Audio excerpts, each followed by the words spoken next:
आज एका विद्यार्थ्याने वयस्कर शिक्षकावर हात उचलल्याची बातमी ऐकून मन अक्षरशः सुन्न झालं. डोळ्यासमोर एकच प्रश्न उभा राहिला, आपण नेमकी कसली पिढी घडवत आहोत ना? ज्ञान वाढत आहे, पदव्या वाढत आहेत, पण संस्कार मात्र कमी होत चाललेत का? आमच्या लहानपणी गुरुजींच्या नावातच एक वेगळी भीती आणि अपार आदर असायचा. ते समोर आले की पावलं आपोआप हळू व्हायची, आवाज आपोआप कमी व्हायचा. रस्त्यात ते दिसले की आम्ही बाजूला व्हायचो, कधी कधी लाजून लपूनही बसायचो. पण त्या भीतीतही प्रेम होतं, आदर होता, कृतज्ञता. कारण आम्हाला माहिती होतं, हेच ते हात आहेत ज्यांनी आमचं आयुष्य घडवलं, आमच्या भविष्याला दिशा दिली. आजही ते कुठे दिसले की मन आपोआप त्यांच्या चरणी नतमस्तक होतं. कारण शिक्षक फक्त धडा शिकवत नाहीत, ते आयुष्य जगायला शिकवतात. आजची काही दृश्य पाहिली की मनाला फार वेदना होतात.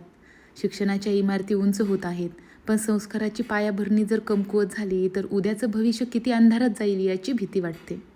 आज खरोखरच हे दृश्य पाहून मन अगदी व्यथित झालंय.